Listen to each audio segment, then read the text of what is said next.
Wagwan, hili dude la leo jinsi lilivyo zito na pana, kwa kweli mimi sina cha kuwashauri. Nyie litazameni, halafu tukutane kwenye uwanja wa comment, kila mtu aandike ushauri wake. Kama ndio mara yako ya kwanza kabisa kujiunga na Nova Recap, basi na kuomba usiache kusubscribe, tuzidi kutengeneza familia kubwa. Haya, nisiwachoshe sana, tuanze sasa.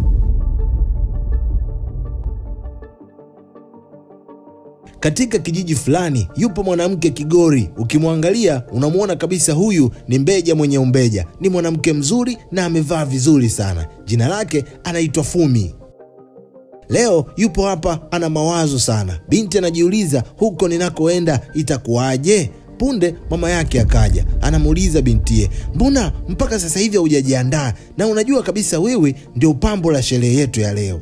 Binti alifunguka mbele ya mama yake akimwambia, hata kama nitaolewa, jua kabisa mmenilazimisha tu. Chaguo langu ni kwenda shule kusoma. Mama akamjibu binti yake, ushukuru sana. Mimi mwenzio niliolewa nikiwa na miaka 14. Bora hata wewe una miaka 18. Vaa vizuri ukaolewe binti yangu. Kuolewa ni fahari. Kigoli Fumi hakubisha maneno ya mzazi wake. Akavaa, akatoka nje, binti akaolewa. Aliyemuoa ni huyu mzee. Jina lake anaitwa Odun, mkulima tajiri wa hiki kijiji. Ndoa ikapita salama na mke akachukuliwa kwenda kuishi nyumbani kwa mumewe. Usiku ulipofika, muda wa kuitumikia ndoa kwa tendo la ndoa nao ukafika. Mume anategemea leo apewe mapenzi ya maki na uketo, ila binti anaogopa, hajawahi kabisa kupanua mapaja hapo awali. Basi alichokifanya ni kuvua nguo, akapanda kitandani hapo, akaulaza mwili wake. Mzee akaona anyway, kama ushirikiano umeshindikana, basi ngoja nijisevie mwenyewe. Akapanda kitandani, akajifunika naye shuka. Mzee akaitafuta mpaka akaipata. Ukiona mdada anashtuka hivyo, si unakuwa ushajiongeza hivyo hivyo. Asubuhi imefika, Fumi ameamka na kwenda jikoni awahi kupika chakula. Ila anakutana na shemeji wa mume wake. Huyu ni kama wifi kwake. Ile jina lake anaitwa Morenike. Sasa bimkubwa akamkaribisha Fumi kwa bashasha sana. Akampatia na kikombe cha dawa za mitishamba akimwambia, kunywa mwanangu, hii itakusaidia kushika mimba mapema. Fumi aliposikia habari za kushika mimba mapema tu, akarudisha kikombe, hataki kabisa kunywa. Akamwambia, inaonekana wewe unaweza kuja hapa muda wowote unaopenda. Morenike akamjibu bibie, usijali, Oduni ni shemeji yangu tu, na kabla ya ujio wako mimi ndio nilikuwa namsaidia kila kitu hapa. Kwa hiyo kaa kwa kutulia binti.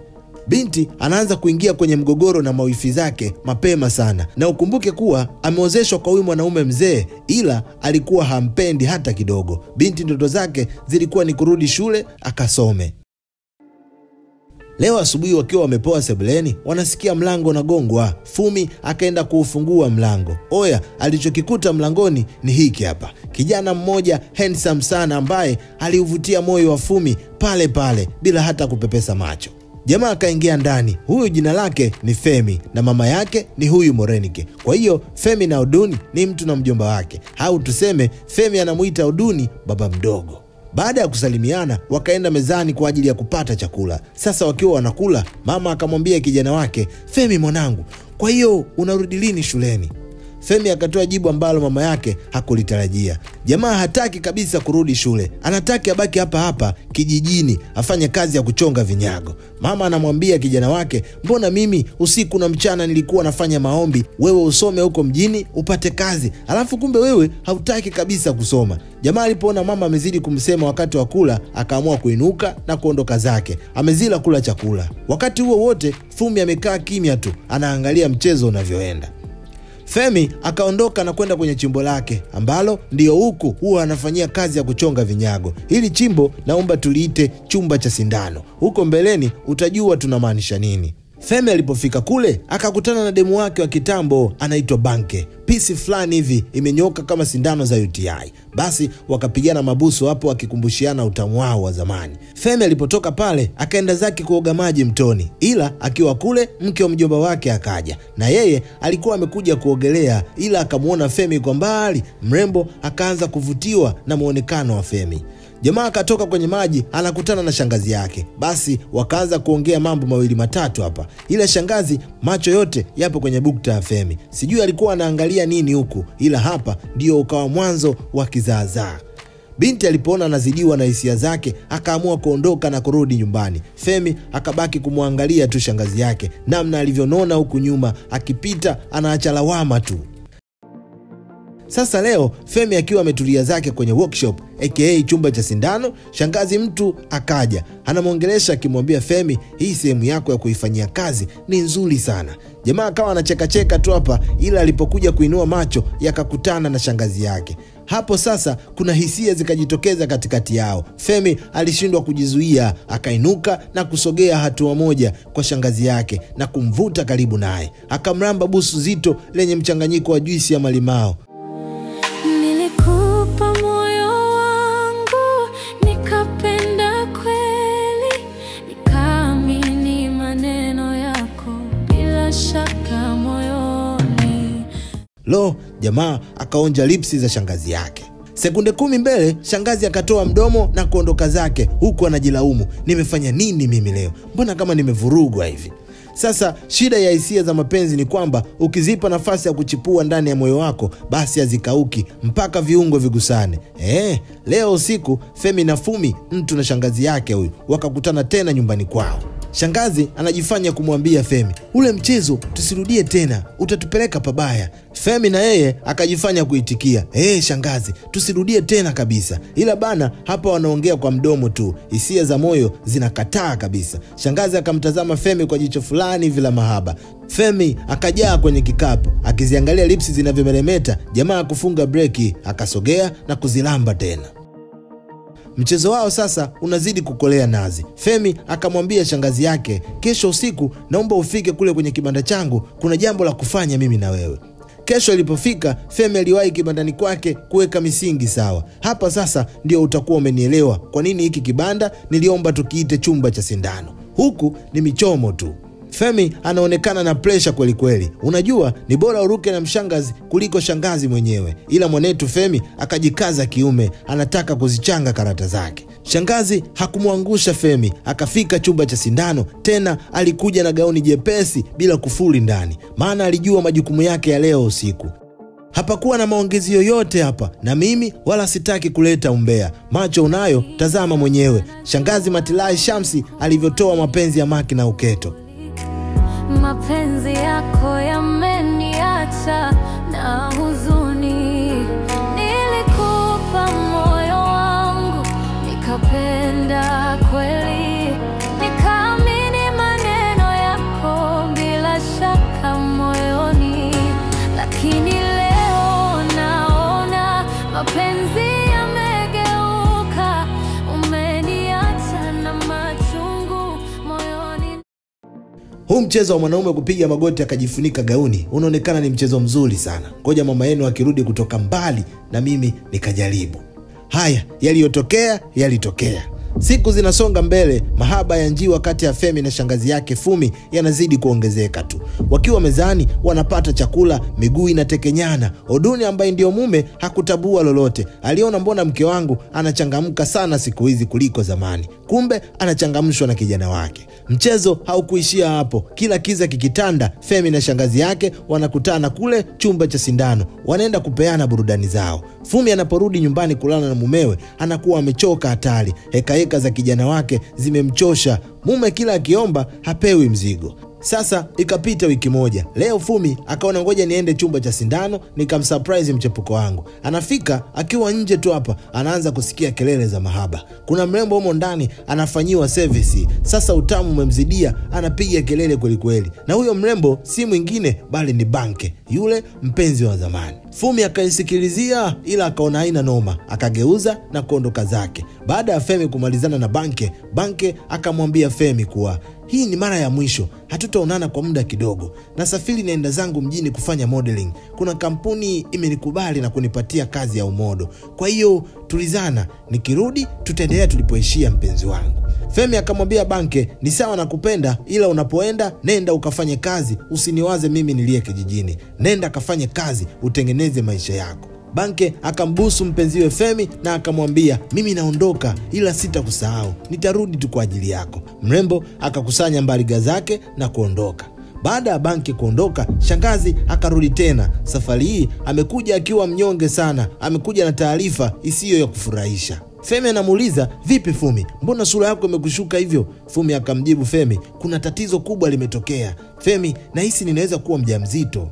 Femi alihisi baridi miguuni. Jamaa akaanza kutetemeka, anauliza, hiyo mimba itakuwa ni ya kwangu au na itakuwaje sasa? Jamani, kwa nini lakini? Kwa nini si tumefanya mara 2 tu? Fumi akamwambia Femi, hapa hakuna cha kufanya. Hii mimba lazima tutazaa. Mjomba wako siwezi kumsingizia kwa sababu sijafanya naye tendo kwa muda mrefu sasa. Kwa hiyo Femi, mimi ninachokiona mjomba wako itabidi afe tu, aondoke duniani ili tupate nafasi ya kuwa pamoja. Fumi, mawazo gani hayo? Mawazo gani? Vitu gani unaongea Fumi? Hacha upumbavu Femi. Jamaa akazibuliwa na kibao kimoja ili kumweka sawa. Simama kama mwanaume basi. Unakuwaje muoga hivyo kwenye mambo kama haya? Nisikilize, mjomba wako akifa, wewe ndio utakuwa mrithi wa kila kitu chake. Kutokana na tamaduni zetu, utaweza kunirithi mpaka mimi pia. Uone hapo kila kitu chetu kitakuwa kimeenda sawa. Tutamlea mtoto wetu pamoja. Femi hakuona option nyingine mbele yake. Ilibidi akubaliane na ushauri wa shangazi yake tu. Mjomba hauawe na yeye alithi mali pamoja na mke ili maisha mengine yaendelee.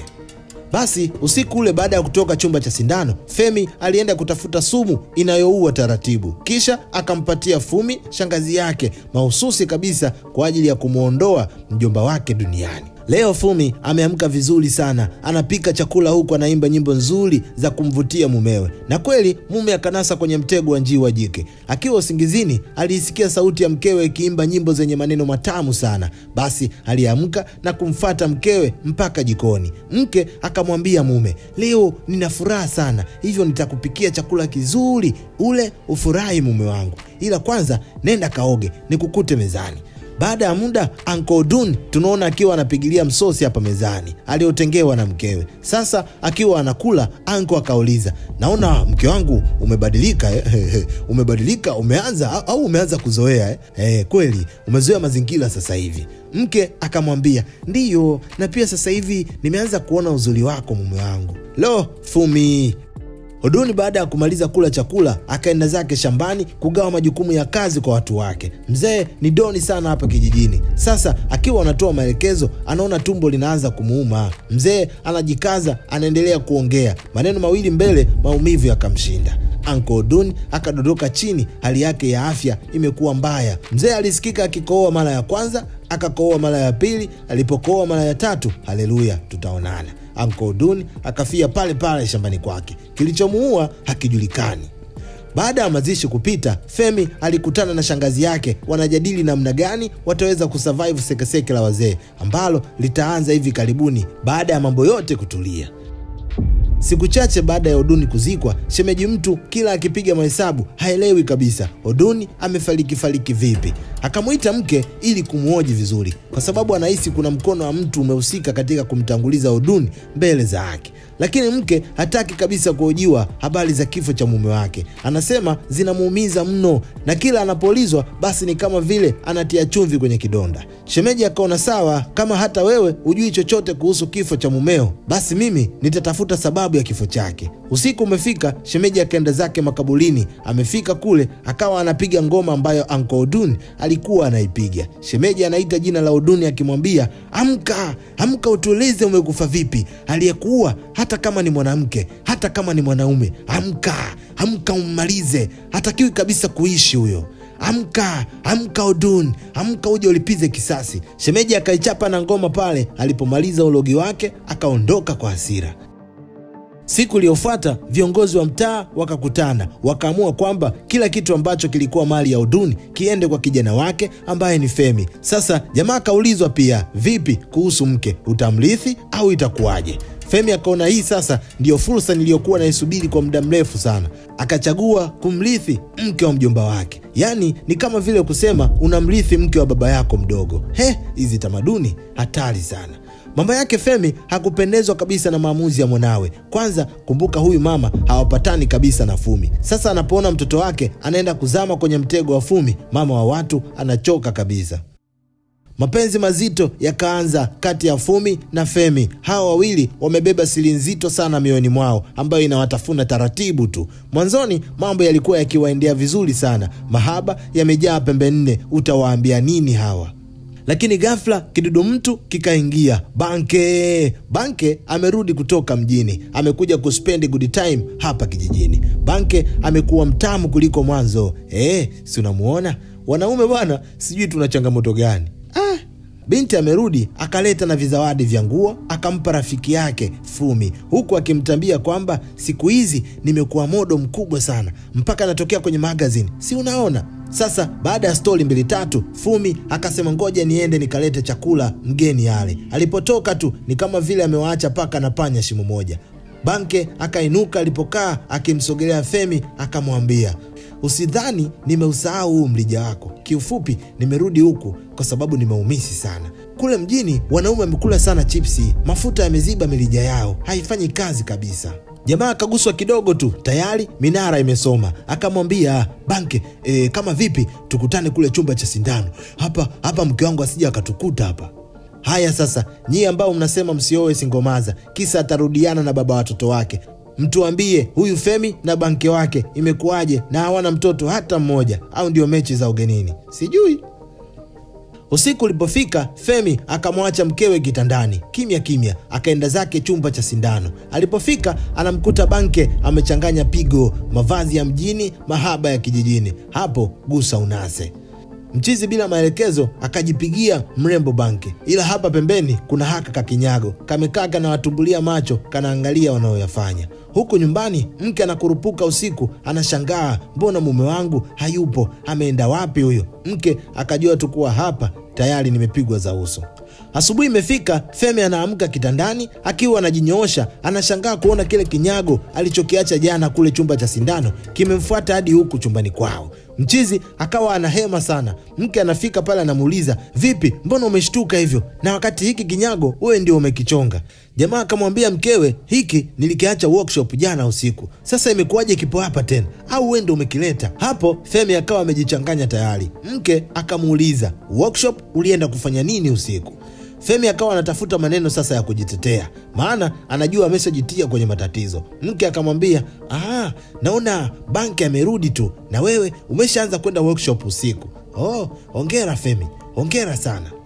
Fumi akakusanya yale manguo na zawadi zote zilizoletwa na Banke, akazitoa nje na kuzichoma moto. Hataki mchezo kwa mumewe. Majanga sasa yanaanza kupamba moto. Leo Femi ameenda zake shambani kusimamia vijana wake wa kazi. Sasa akiwa anatoa maelekezo, ghafla anamuona mjomba wake kwa mbali. Femi alishangazwa sana, akaona ngoja niende nikaangalie vizuri, huenda macho yangu yananidanganya. Jamaa aliposogea tu, ghafla moto ukawaka. Hakuna aliyeweza kuokoa kitu. Mazao yote yakaungua kwa moto wa ajabu, haujulikani ulikotokea.